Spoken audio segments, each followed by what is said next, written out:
The fluorescent lights of the factory floor had been burning Daniel's eyes for the past 12 hours. His shift supervisor finally gave the signal, and the machines powered down with a heavy groan that seemed to echo how Daniel felt in every bone of his body. He clocked out at 6:47 a.m., 7 minutes later than usual because the packaging line had jammed twice during the night.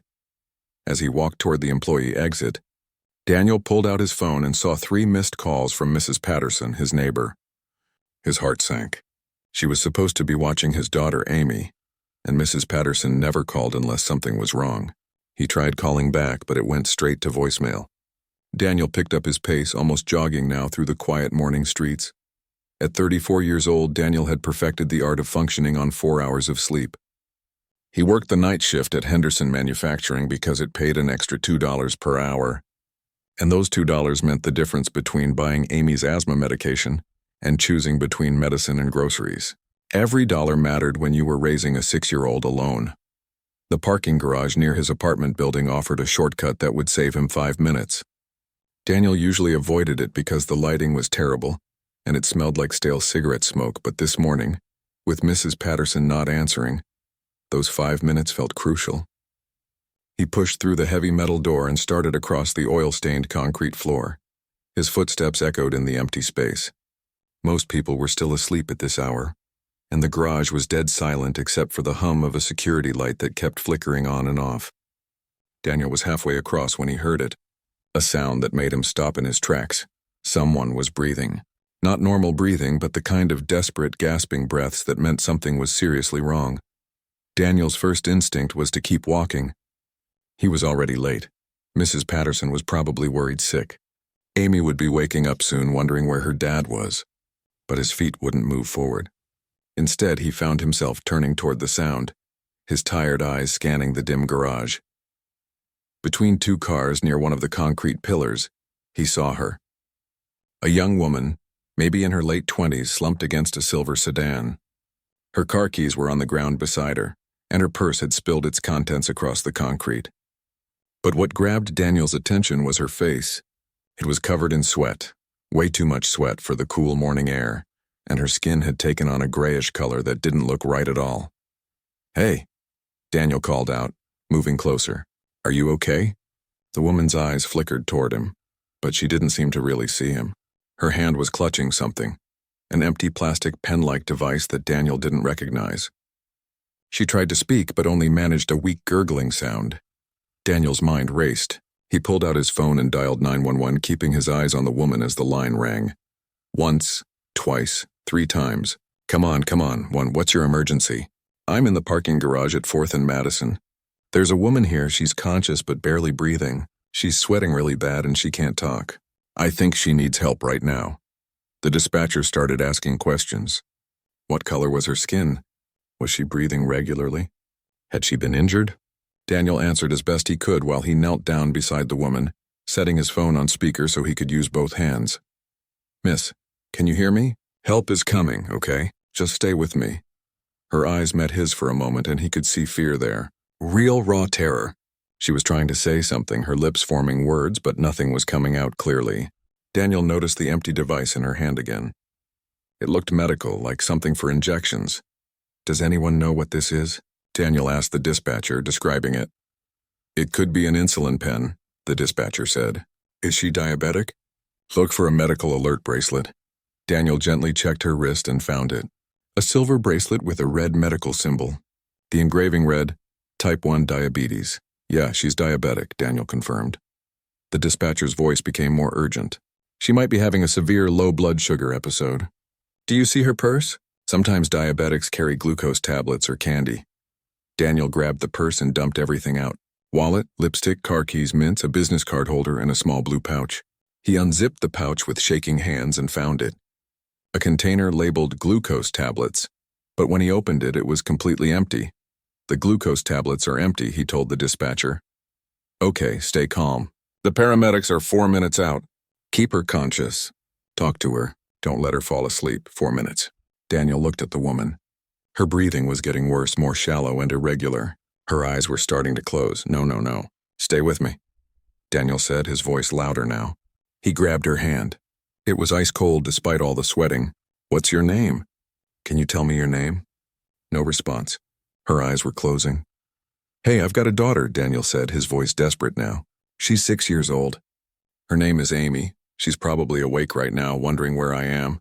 I need to get home to her, but I can't leave you here. So you've got to stay awake, okay? You've got to help me out here." The woman's eyes opened slightly. Daniel kept talking, saying anything that came to his mind.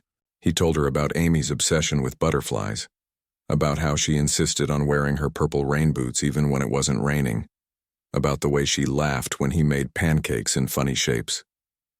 He didn't know if any of it was getting through, but he kept going because the dispatcher said to keep her conscious, and talking was all he knew how to do. Her breathing changed. It became even more labored, and Daniel realized with horror that she was starting to turn blue around the lips. "She's not breathing right," Daniel shouted into the phone. "Her lips are turning blue." "Is she still breathing on her own?" Daniel watched her chest. It was barely moving. Barely. "If she stops breathing, you may need to start CPR. Do you know CPR?" Daniel's hands were shaking. "I took a class once. A long time ago, when my daughter was born." "That's good. Let me know if she stops breathing." Time seemed to slow down. Daniel watched the woman's chest, counting each shallow breath. 1, 2, 3, then nothing. 5 seconds. 10 seconds. "She stopped breathing," Daniel said, his voice surprisingly steady even though his insides were churning. "I'm starting CPR." He positioned himself, placed his hands on her chest like he'd learned all those years ago, and started compressions. 30 compressions, then 2 breaths. The woman's mouth tasted like metal and fear, but Daniel didn't stop. He counted out loud, keeping rhythm. 30 and breathe. 30 and breathe. His arms burned. His back ached. But he kept going.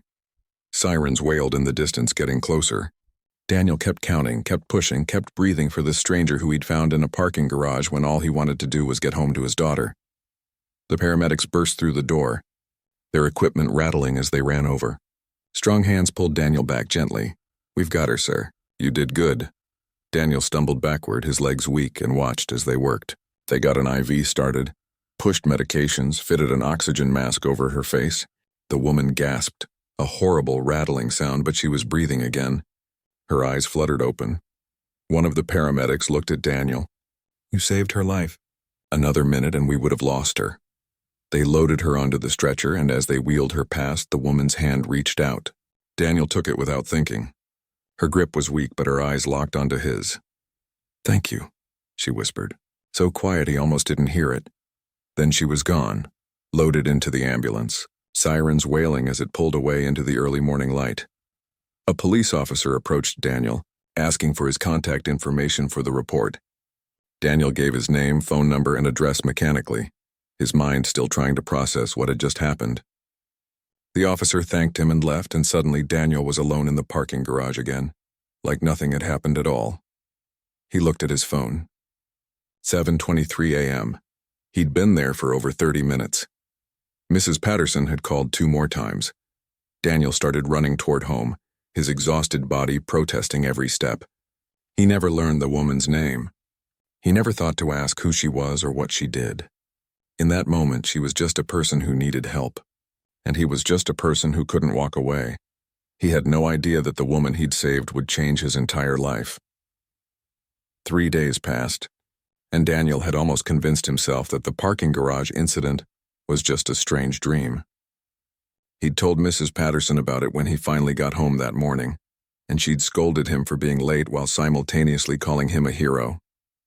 Amy had been fascinated by the story, asking a million questions about whether the lady was okay now and if Daddy was like a superhero. Daniel didn't feel like a superhero. He felt like a tired factory worker who needed to do laundry and figure out how to stretch $23 until next Friday's paycheck. He was on the assembly line, checking valve fittings like he'd done 1,000 times before, when his supervisor Rick walked up to him with an odd expression on his face. "Daniel, you need to head up to the executive floor." Daniel's hands froze on the valve he was holding. "What?" "Mr. Henderson wants to see you. Right now." The blood drained from Daniel's face. In 5 years of working at Henderson Manufacturing, he'd never been called to the executive floor. Nobody from the factory floor got called up there unless something was seriously wrong. The executive floor was where the big decisions happened, where layoffs got announced, where people went in employed and came out with cardboard boxes. Did I do something wrong? Daniel asked, his mind racing through the past few weeks. Had he made a mistake on the line? Filed his timesheet incorrectly? Rick shrugged. No idea, man. But when the CEO asks for you personally, you don't keep him waiting. Daniel pulled off his safety gloves and followed Rick to the elevator, his heart pounding. Other workers were watching him now, whispering. Everyone knew that a summons to the executive floor was never good news. Daniel thought about Amy. He couldn't lose this job. The insurance through work was the only reason he could afford her asthma medication. Without it, he'd be completely lost. The elevator ride felt like it took forever. When the doors opened on the 10th floor, Daniel stepped out into a completely different world. Thick carpet instead of concrete floors, soft lighting instead of harsh fluorescence. Everything was quiet, professional, expensive.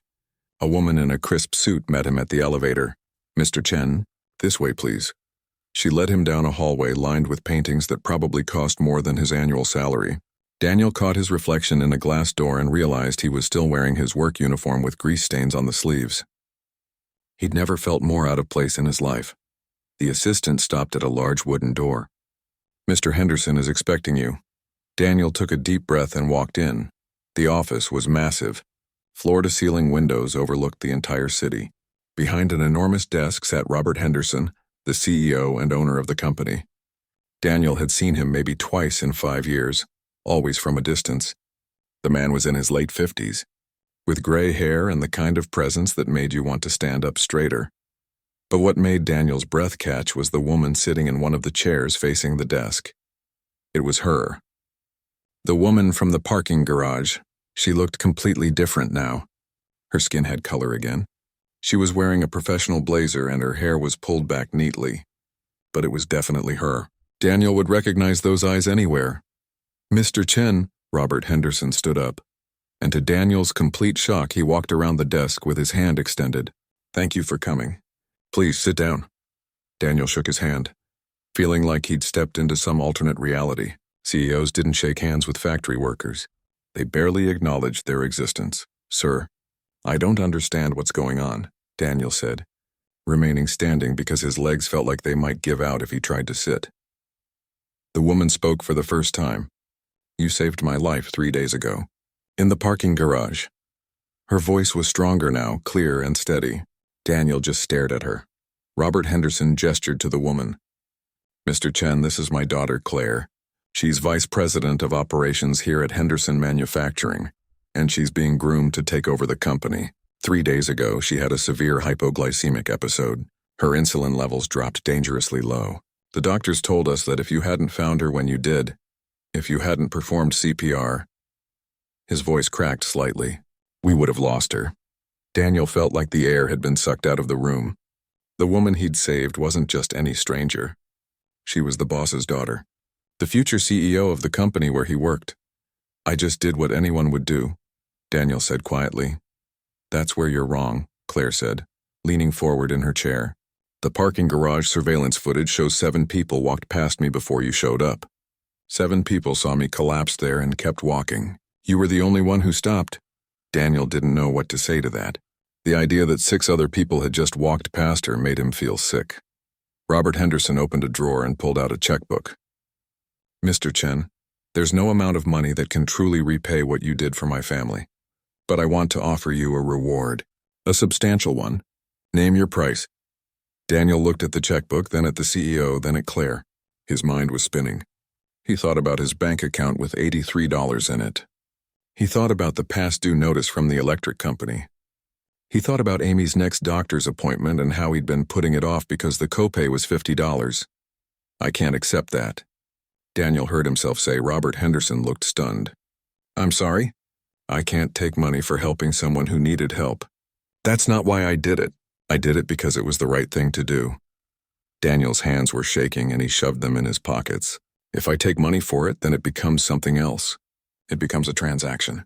And that woman in the parking garage, she wasn't a transaction. She was a person who needed help. The office went completely silent. Claire was staring at him with an expression Daniel couldn't quite read.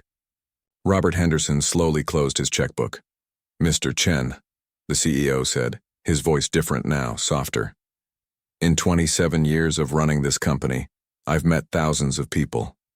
Employees, executives, investors, politicians. And I can count on one hand the number of people who would turn down a substantial reward on principle. You're a remarkable man. I'm just a dad trying to make it to the next paycheck, Daniel said honestly. But I couldn't live with myself if I took money for doing the right thing. It would make me feel like I only helped her because there might be a reward. And that's not who I want to be. That's not the man I want my daughter to see when she looks at me. Claire stood up then and walked over to Daniel.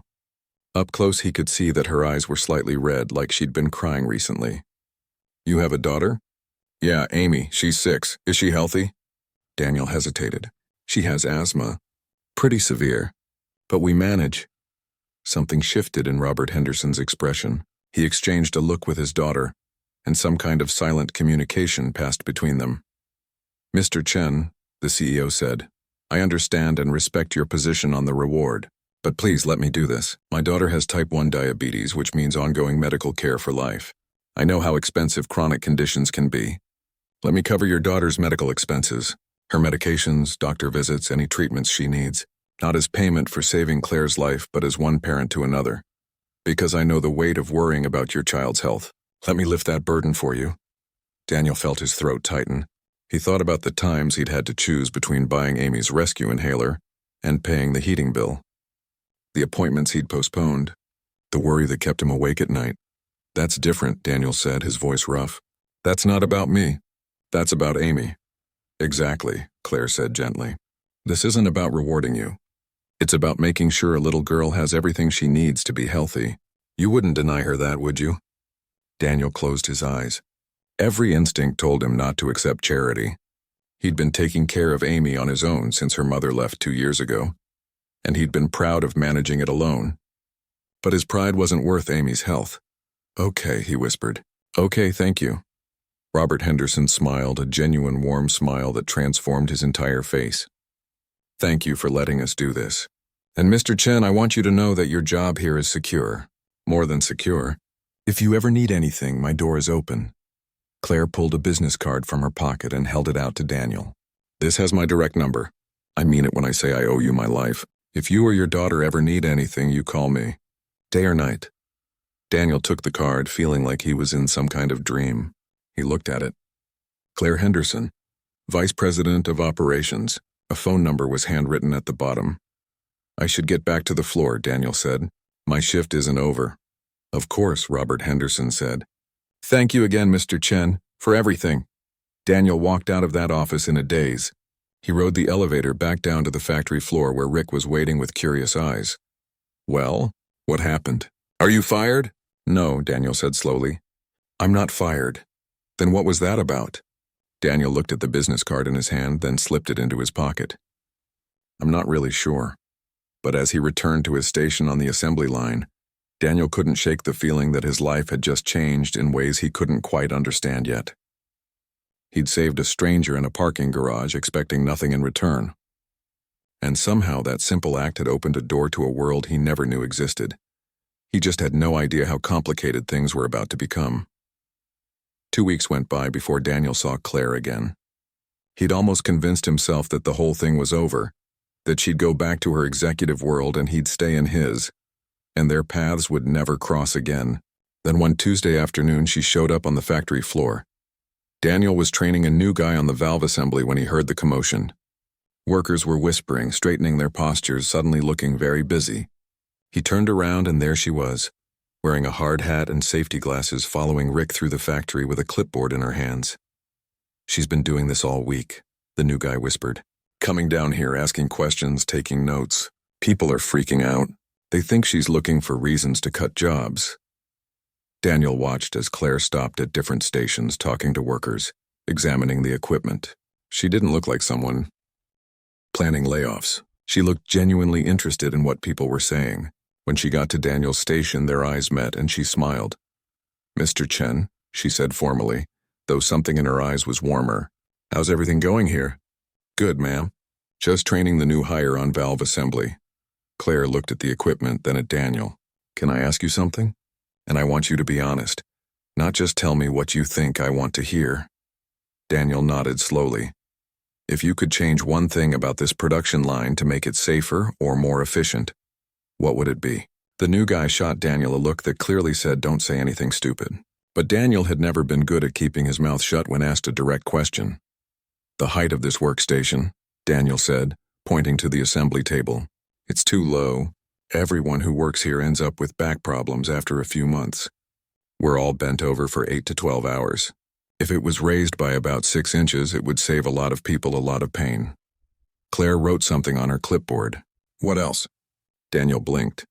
Nobody had ever asked him what else before. "The ventilation system doesn't reach this corner. The fumes from the sealant build up here. By the end of shift, everyone's got a headache.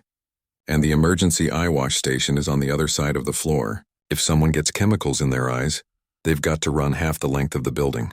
That's not safe," Claire kept writing. She asked him 5 more questions, and Daniel answered all of them honestly. When she finally moved on to the next station, the new guy stared at Daniel like he'd just volunteered to be fired. "Dude, why would you complain to the VP? Do you have a death wish?" Daniel just shrugged. She'd asked for honesty. He'd given it to her. 3 days later, a maintenance crew showed up and started adjusting the height of the workstations. They installed a new ventilation duct in the corner and put in an emergency eye wash station at Daniel's end of the floor. Rick pulled Daniel aside with a strange look on his face. "Did you say something to Henderson's daughter?" "She asked me some questions. I answered them." "Well, whatever you said, she's implementing it across the whole factory. Corporate just approved a $2 million safety upgrade, based on worker feedback. This hasn't happened in the 20 years I've been here." Daniel didn't know what to say to that. Claire started coming to the factory floor regularly. Sometimes she'd observe operations, sometimes she'd talk to workers, and maybe it was Daniel's imagination. But she seemed to stop at his station more often than others. They'd talk about the equipment, about safety procedures, about efficiency, but sometimes the conversations would drift into other territory. "How's Amy doing?" Claire asked one day, watching him work. "Good. Really good, actually. Her doctor said her lungs are the best they've been in a year. The new medication your father's insurance is covering, it's making a huge difference." Claire smiled. And it wasn't her professional VP smile. It was something more genuine. "I'm glad. I know what it's like to have a condition that needs constant management. It's exhausting, isn't it?" "Yeah," Daniel said, surprised by her openness. "Sometimes I feel like I'm always counting. Counting her breaths, counting doses, counting money to make sure everything gets paid." "I count too," Claire said quietly. "Carbs, blood sugar levels, insulin units. My whole life is math equations to stay alive." She paused. People don't really get it unless they live it. Something shifted between them in that moment. A recognition. They were both just people trying to manage impossible things and keep going anyway. The conversations became more frequent. Claire would bring Amy books that she thought a 6-year-old might like. Daniel would tell her stories about the factory that made her laugh. Real laughs that seemed to surprise her. He learned that she had a master's degree in business administration, but had never changed a tire. She learned that he'd dropped out of college when Amy was born, but could fix almost anything mechanical. One afternoon, Claire showed up at the factory looking shaken. Daniel could tell immediately that something was wrong. Her hands were trembling slightly when she was writing on her clipboard. "Are you okay?" he asked quietly. "I'm fine," she said, but her voice said otherwise. "Your blood sugar?" She shook her head. "No, that's fine. I just had a thing with my mom this morning. It's nothing." But it clearly wasn't nothing because her eyes were red and she kept blinking like she was fighting tears. Without thinking about whether it was appropriate, Daniel said, "There's a break room down this hallway. It's usually empty this time of day. You could take a minute if you need to." Claire looked at him for a long moment, then nodded. The break room was small and dingy, with a coffee maker that hadn't worked in months and a table with uneven legs. Claire sat down in one of the plastic chairs and put her head in her hands. "My mother thinks I'm wasting my time down here," she said. "She says I'm the VP of operations, not the head of factory relations. She doesn't understand why I care about workstation heights and ventilation systems. She wants me focused on investor meetings and acquisition strategies." Daniel sat down across from her. "Why do you care? About the factory stuff, I mean." "You could just stay in your office," Claire looked up at him. "Because you saw me as a person when I was dying in that parking garage. Not as the VP, not as the CEO's daughter, just as someone who needed help. Nobody in my world does that. They see the title, the last name, the business value. But you saw me." She wiped her eyes roughly. And when I come down here, when I talk to you and the other workers, I feel like I'm actually doing something real. Something that matters, not just pushing papers and attending meetings where everyone tells me what they think I want to hear. Daniel understood that feeling more than she knew. My wife left because this life wasn't enough for her. The small apartment, the tight budget, the sick kid. She wanted more. She wanted exciting and glamorous, and I couldn't give her that. I was just a factory worker with a daughter who needed medicine. But you know what? I wouldn't trade this life for anything. Because it's real. Amy is real. The work I do is real. That's exactly it, Claire said. Real. They sat there in that ugly break room for 20 minutes just talking. About pressure and expectations and trying to be the person everyone needed you to be, while also trying to figure out who you actually were. It was the most honest conversation Daniel had had with anyone in years. When Claire finally left, she seemed lighter somehow. And Daniel realized with a start that he'd completely forgotten she was his CEO's daughter and his boss's boss's boss. She'd just been Claire. A person who understood what it felt like to carry weight. After that day, something changed. Claire's visits to the factory became less about operations and more about conversation. She'd grab coffee with Daniel during his break. They'd talk about everything and nothing. She told him about the pressure of living up to her father's legacy, about how her diabetes diagnosis at 15 had made her mother treat her like she was made of glass. He told her about learning to braid Amy's hair from YouTube videos, about the time he'd tried to make a birthday cake and set off the smoke alarm.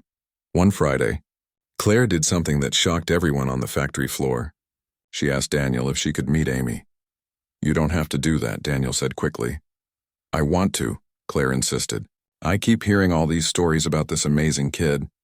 I'd like to meet her if that's okay with you." That's how Claire Henderson, vice president of operations, ended up in Daniel's tiny 2-bedroom apartment on a Saturday afternoon, sitting on his worn-out couch reading picture books to a 6-year-old with big brown eyes.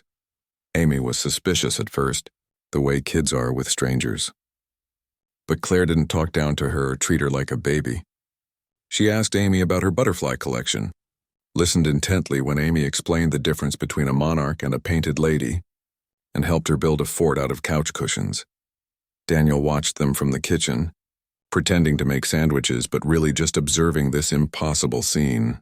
A woman who probably lived in a mansion, playing on his living room floor with his daughter, laughing at jokes that didn't make any sense. When Amy had to do her breathing treatment, Claire stayed. She sat next to her and told her about having to give herself insulin shots, about being scared of needles when she was young, about how she'd learned that being brave didn't mean not being scared. It meant doing the thing even when you were. Amy listened with wide eyes. "You're sick like me?" "Sort of," Claire said. "My body doesn't make something it needs, just like your lungs need help breathing. But we're both fighters, aren't we?" Amy nodded seriously. Fighters. After Amy fell asleep that evening, worn out from all the excitement, Claire and Daniel sat on the small balcony of his apartment. The sun was setting, painting the sky in shades of orange and pink. "Thank you for letting me come today," Claire said. "Thank you for coming." Amy loved it. She's going to talk about this for weeks. They sat in comfortable silence for a while. Then Claire said something that made Daniel's heart skip. "I haven't felt this normal in years. Just being here. Being treated like a regular person instead of a title or a business opportunity. It means more than you know." Daniel looked at her, really looked at her, and realized with sudden clarity that he was in trouble.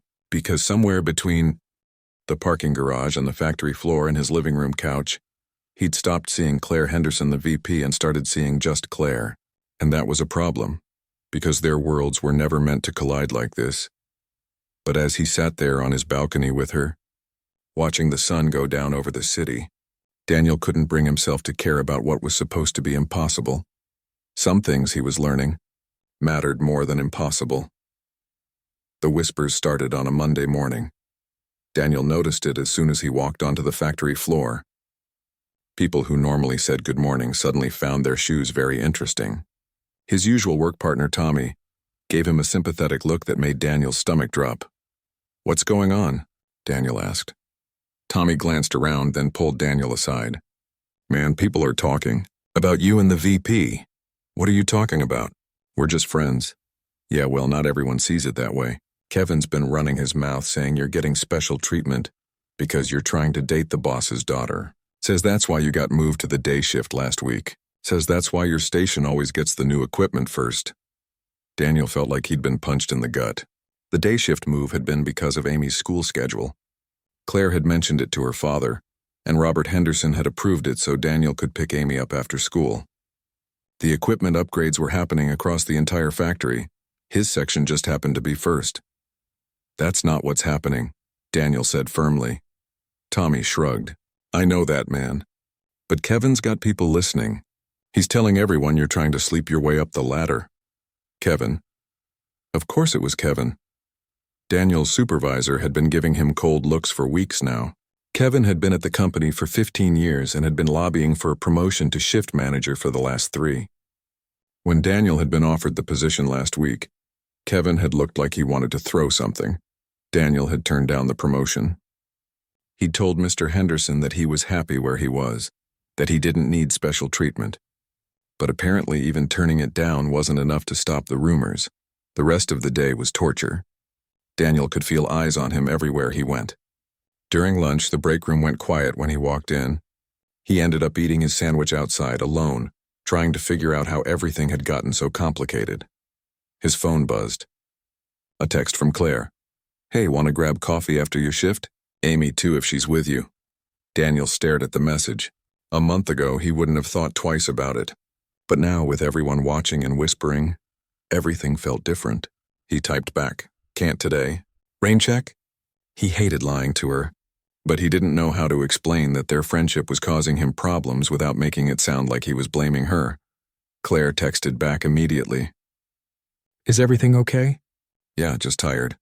He put his phone away and got back to work, trying to ignore the weight of everyone's stares. That evening, after picking up Amy from school and helping her with homework, Daniel's phone rang. It was Claire. You're avoiding me, she said without preamble when he answered. I'm not. Daniel, don't lie to me. What's wrong? He sighed, looking over at Amy, who was coloring at the kitchen table, completely absorbed in her drawing. He walked out onto the balcony and closed the door. People are talking at work, about us. They're saying I'm getting special treatment because we're friends. Kevin's telling everyone I'm trying to use you to climb the corporate ladder. There was silence on the other end of the line, then Claire's voice tight with anger. That's ridiculous. Maybe, but it doesn't matter if it's ridiculous. People believe it, and it's making things really difficult for me at work. Then I'll talk to them. I'll set the record straight. No, Daniel said quickly. That'll just make it worse. It'll look like you're protecting me, which will just confirm what they're saying. So what are you suggesting? That we stop being friends? The words hung in the air between them. Daniel didn't want that. The last few months had been some of the best of his life. Claire had become important to him, more important than he wanted to admit. Amy adored her, and the feeling he got when Claire smiled at him, really smiled, not her professional VP smile, but her real one, that was something he didn't want to lose. But he also couldn't lose his job. He couldn't afford to be fired or pushed out because people thought he was trying to take advantage of the boss's daughter. I don't know what I'm suggesting, Daniel said honestly.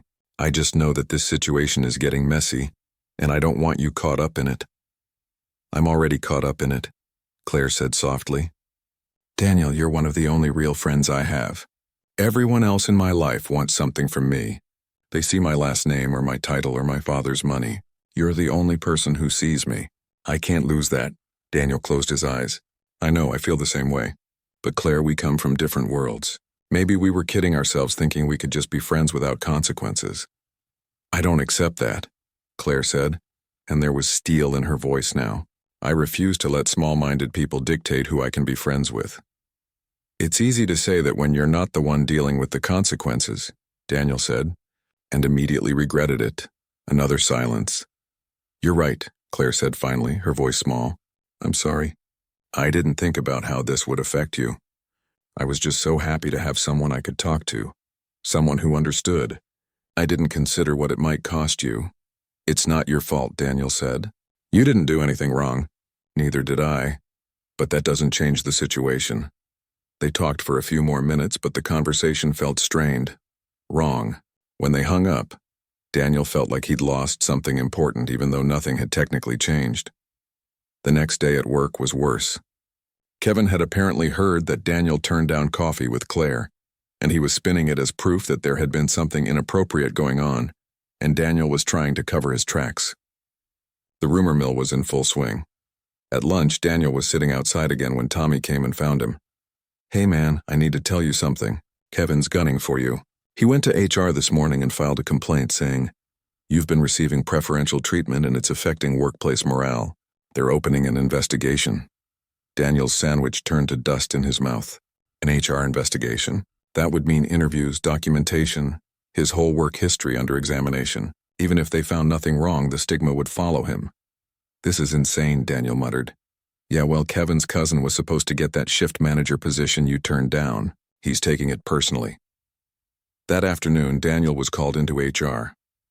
A woman named Patricia asked him a series of questions about his relationship with Claire Henderson. Were they dating? Had she promised him career advancement?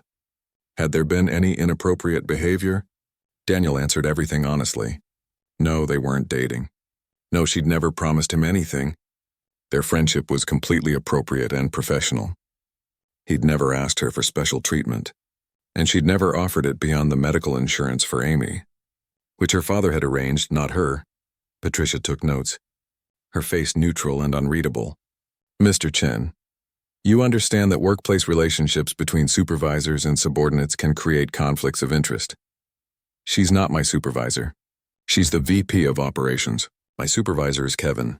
She's in your chain of command. And according to multiple witnesses, you've been seen having frequent personal conversations with her. She's visited your home, and she's given you gifts and books for my daughter," Daniel said, his frustration rising. "Children's books. And yes, she visited my apartment once. We are friends. Is that against company policy?" "No," Patricia admitted.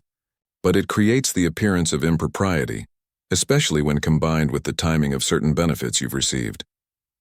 Daniel left the HR office feeling like he'd been through a trial. When he got back to the floor, everyone stared at him again. The message was clear. He was toxic now, associated with controversy. Even the people who knew the rumors weren't true kept their distance, not wanting to be caught up in the drama. That evening, Daniel's phone buzzed with another text from Claire. "Can we talk?" He almost didn't respond. Part of him wanted to just cut ties, make the whole problem go away. But he couldn't do that to her. And he couldn't do it to himself either, because despite everything, despite the rumors and the investigation and the whispers, Claire mattered to him. "Tomorrow. After work," he typed back. They met at a coffee shop halfway between the factory and Claire's apartment. She looked tired, like she hadn't been sleeping well. Daniel probably looked the same. "My mother found out about our friendship," Claire said as soon as they sat down. "Someone sent her an anonymous email with photos of me at your apartment. She's furious. She thinks I'm slumming it and embarrassing the family." "That's not all," Claire continued, and Daniel could hear the strain in her voice. "She reminded me about Bradley Whitmore. He's the son of our biggest investor. Our families have been talking about us getting married since we were teenagers. It would strengthen business ties, secure funding for the company expansion. My father wants to move up the engagement announcement to next month." Daniel felt something crack inside his chest. "You're getting married? It's been expected for years. I've been avoiding it, making excuses, but my mother says I can't put it off anymore. Not if I want to be taken seriously as the next CEO. A strategic marriage would show I'm willing to make smart business decisions." "A strategic marriage," Daniel repeated, the words tasting bitter. "That's what we're calling it?" "I don't love him," Claire said, and her eyes were shining with tears now. "I don't even like him that much. But Daniel, this is my world. This is how things work in my world. Family expectations, business obligations, strategic alliances. And where do I fit in your world?" Daniel asked quietly. Claire wiped her eyes. "You don't, that's the problem. There's no place in my world for a factory worker with a daughter and a 2-bedroom apartment. My mother made that very clear. She said I could have you as a friend or I could have my future as CEO, but I couldn't have both." They sat there in that coffee shop, two people from different worlds, realizing that maybe the gap between them was too wide to bridge after all. "I should go," Daniel said, standing up. "I don't want to make things harder for you." "Daniel, wait." But he was already walking away because if he stayed, he might say something he couldn't take back. He might tell her that somewhere along the way, he'd started feeling things that went way beyond friendship. That when she smiled at Amy, His heart did things it had no business doing. That he'd been stupid enough to imagine a world where this could actually work. As he drove home, Daniel's phone buzzed repeatedly with texts from Claire, but he didn't read them. He was done being the problem in everyone's story. Done being the inappropriate friendship, the workplace scandal, the guy who didn't know his place. Tomorrow he'd go back to being just another factory worker, and Claire would go back to being the VP who was destined to marry well and run the company. It was better this way. At least, that's what Daniel kept telling himself. 2 months felt like 2 years. Daniel went to work, came home, took care of Amy, and tried not to think about Claire. He deleted her texts without reading them. He avoided the parts of the factory where she might be. When Amy asked why Claire didn't visit anymore, he made up excuses that felt like lies in his mouth. The HR investigation had cleared him of any wrongdoing, but the damage was done. People still whispered. Kevin still smirked at him every chance he got. Daniel had gone back to being invisible, which was what he'd wanted. Except it didn't feel like a relief. It felt like losing something he couldn't. Then came the invitation. Henderson Manufacturing was hosting its annual gala at the Riverside Hotel. It was a massive event where the company showed off for investors, handed out awards, and made big announcements. Daniel had never been invited before. Factory workers didn't get invited to galas, but this year was different. The company had implemented all those safety changes based on worker feedback, and they wanted to showcase their commitment to employee welfare. 20 factory workers had been selected to attend, and Daniel's name was on the list. He almost threw the invitation away. The last thing he wanted was to spend an evening in a ballroom full of executives and investors, wearing a suit he'd have to buy from a thrift store, pretending he belonged there. But Amy found the invitation and got so excited about Daddy going to a fancy party that he couldn't say no. Mrs. Patterson helped him pick out a decent suit from a consignment shop. It fit well enough, even if the sleeves were a tiny bit short. On the night of the gala, he dropped Amy off with Mrs. Patterson and drove to the hotel, his stomach churning the whole way. The ballroom was enormous, decorated with lights and flowers that probably cost more than his monthly rent. People in expensive clothes held champagne glasses and talked about things Daniel couldn't relate to. Quarterly earnings, market expansion, acquisition strategies. He found the other factory workers clustered in a corner, looking as uncomfortable as he felt. Then he saw her. Claire was across the room, wearing a deep blue dress that made her look like she belonged in a different universe. Her hair was pulled back elegantly, and she was smiling at something an older man in a tuxedo was saying. The man had his hand on her lower back in a way that made Daniel's jaw tighten. "That's Bradley Whitmore," Tommy whispered, appearing at Daniel's elbow. "Heard they're announcing the engagement tonight." Daniel forced himself to look away. This wasn't his business. Claire had made her choice and he'd made his. They came from different worlds, and that was just reality. The evening dragged on.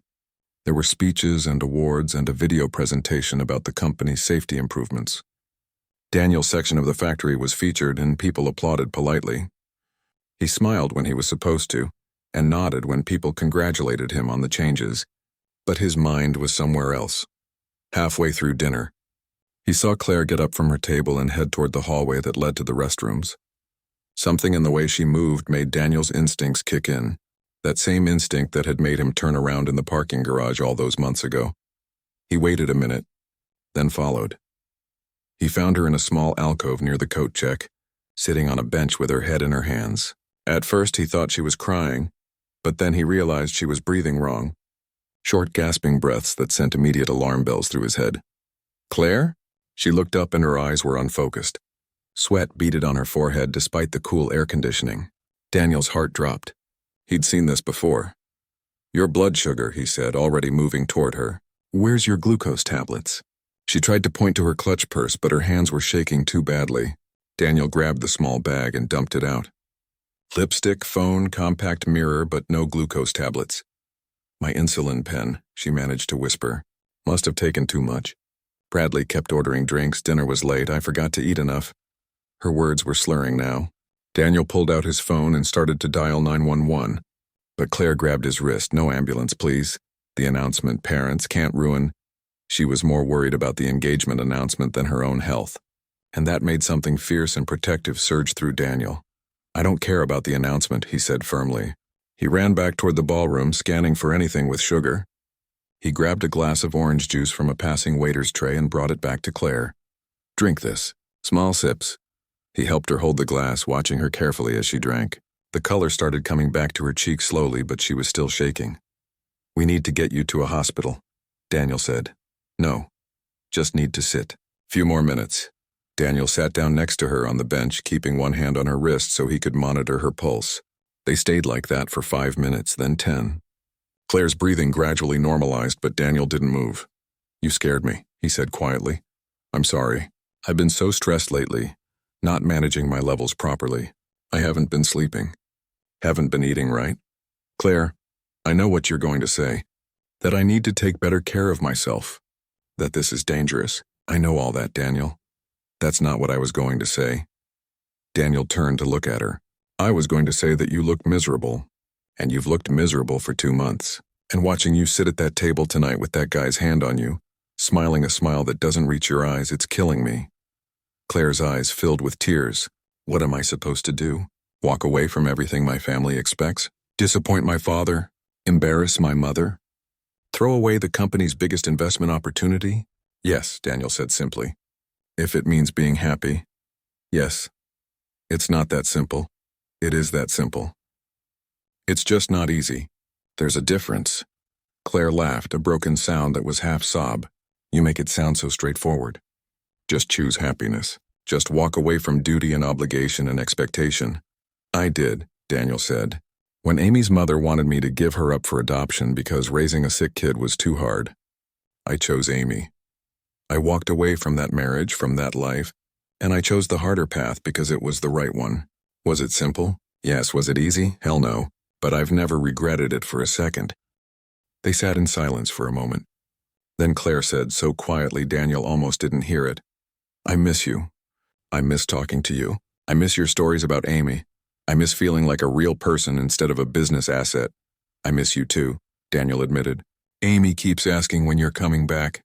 I keep making excuses, but I'm running out of them. This is impossible, you know. Whatever this is between us. The world we live in doesn't work like this. Factory workers don't end up with VPs. Single dads don't get fairy tale endings. I'm not asking for a fairy tale, Daniel said. I'm just asking you to be honest with yourself. Are you happy with the life your mother is planning for you? Before Claire could answer, Bradley's voice echoed down the hallway. Claire, where are you? They're ready for the announcement. Claire stood up quickly, smoothing her dress. Bradley appeared around the corner and his expression darkened when he saw Daniel sitting there. What's going on here? Bradley demanded. I wasn't feeling well. Mr. Chen was helping me, Claire said, her voice steady now. Bradley barely glanced at Daniel. Well, you're fine now, come on. Everyone's waiting. He reached for Claire's arm, but she stepped back. Actually, I'm not fine, Claire said, and something had changed in her voice. It was stronger now, clearer. I haven't been fine for months. Claire, this isn't the time. No, I think it's exactly the time. She turned to face Bradley fully. I can't marry you. I'm sorry, but I can't. Bradley's face went red. You're not serious. Our families have been planning this for years. Do you have any idea what this will do to the business arrangement? I understand what it means. But I can't marry someone I don't love. I can't spend my life being miserable just to make everyone else happy. This is about him, isn't it? Bradley jabbed a finger toward Daniel, the factory worker. Are you seriously throwing away our future for some nobody who fixes machines? Daniel started to stand up, but Claire beat him to it. She stepped between them, her eyes blazing. Don't you dare talk about him like that. That nobody saved my life. Twice. And he's shown me more respect and genuine care in a few months than you've shown me in all the years our families have been pushing us together. He sees me as a person, not as a business opportunity. Your mother is going to lose her mind, Bradley said coldly. Probably, Claire agreed. But that's my problem, not yours. Bradley stared at her for a long moment, then shook his head. You're making a huge mistake, and when you realize it, don't come crawling back. He turned and walked away, his footsteps echoing on the marble floor. Claire watched him go, and Daniel saw her shoulders shaking. But when she turned around, she wasn't crying. She was laughing. I just blew up my engagement, probably destroyed a major business deal, and gave my mother enough material for a decade of lectures. Why do I feel so relieved? Because you did the right thing, Daniel said. Did I? I just made everything incredibly complicated. Yeah, you did. But complicated isn't the same as wrong. They heard voices approaching from the ballroom. The announcement was supposed to happen any minute, and people were probably looking for Claire. She looked at Daniel, and there was something new in her eyes. Not fear, not doubt, determination. I need to go face my parents, she said. This is going to be bad. Do you want me to come with you? Claire smiled, that real smile he'd been missing for 2 months. No, this is something I need to do myself. But Daniel, don't go anywhere. We have a lot to figure out, but I want to figure it out. If you're willing, I'm willing, Daniel said. We'll take it slow. For Amy's sake, if nothing else. For Amy's sake, Claire agreed. And ours. She squeezed his hand once, then walked back toward the ballroom, her spine straight and her chin up. Daniel watched her go, knowing that the next hour was going to be a disaster. Claire's mother was going to be furious. There would be consequences, both personal and professional. The path ahead wasn't going to be easy, but as Daniel headed back to the ballroom, he thought about that morning in the parking garage when he'd made the split-second decision to help a stranger, instead of rushing home. How one moment of choosing to do the right thing instead of the easy thing had changed everything. 6 months later, Daniel stood in Claire's new office. She'd been promoted to Senior Vice President of Employee Relations and Safety, a position created specifically for her after her proposal to restructure the company's approach to worker welfare had been unanimously approved by the board. Her father had supported her, impressed by her conviction in her new direction. Her mother still wasn't speaking to her, but Claire said that was a work in progress. Daniel had accepted a management position in the same department. They worked together now officially with HR approval and everything properly documented. They were taking things slow, navigating the complexity of their different backgrounds with patience and honesty. Amy had Claire over for dinner twice a week, and the apartment was filled with laughter again. Were there still challenges? Absolutely. People still whispered sometimes. Claire's social circle had shrunk considerably. Daniel still felt out of place at company events. But they were figuring it out together. Ready to go? Claire asked, shutting down her computer. Amy's butterfly presentation is in an hour, and you promised we wouldn't be late. Daniel smiled. Let's go. As they walked to the parking garage where this whole unlikely story had started, Daniel thought about risks and rewards, about the moment when you choose to stop and help instead of walking by, about how sometimes the biggest risks lead to the greatest rewards. He'd risked his life to save a stranger. He'd never imagined that stranger would end up saving him right back.